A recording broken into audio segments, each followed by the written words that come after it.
our goal right now. We're listening to DP advice. No, the 7 guys in scoring the ball is moving, and so you can see that Ryan again offensively on passing and also being able to score for us, and then setting the table. He had 1 turnover today. He's probably upset about that one, but just the calmness as we talked about before the game, and then the bench scoring with Clay coming off the bench and giving us a spark was big. And then can you kind of explain the Miami Heat defense? They kind of had I think it was Wiggins on Nimhart and Mitchell on Flag. What do you think that? They're just in the zone, and so to explain, they're just trying to slow us down, and we kind of went into punt formation there in the 4th, where we're just running the clock down, shoot it with 2 seconds. So to their credit, their zone work slowed us down. We have to be better. We had some turnovers in that zone, so but a lot of good things still to keep the lead. Miami's a very good team. They put a lot of pressure on your defense, and I thought we kept the pace at our pace, being able to run when we had opportunity, and then making them work on the defensive end. A little less than 2 minutes left. Cooper has mid-range jumper, block, and then the score right at the rim.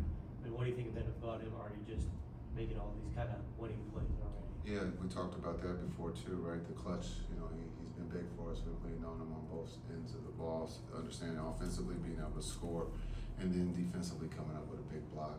And he makes what he plays, not just in the clutch, but throughout the game. Another good game for him, understanding getting in foul trouble. He played with 3 fouls. We trusted him that he could play with 3 fouls, and he did a great job there in the first half. You alluded to it before the game, but how much better does Davis look now than training camp and the early part of the season? He looks great. He's moving, I think, a lot better. I think he's comfortable. Again, being able to defensively block shots and rebound for us, and then be able to guard one-on-one, and where we don't have to go double team is something that we enjoy. But his skill set offensively, again, being able to get the foul or be able to come up with a basket for us down the stretch was big. What does having a true point guard like Nimhart on the floor do for this offense? It does a lot. I think I keep saying we talked about this before the game.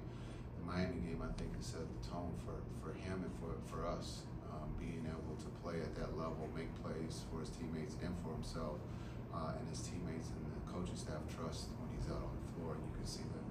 Over the last few games, one thing that you've done that you maybe didn't do as much at the beginning of the year was pair D'Angelo Russell with a point guard, whether that's Ryan Nimhart or Brandon Williams. What are you looking for out of those certain lineups, and do you think that putting D'Lo alongside another point guard has helped maximize his skills?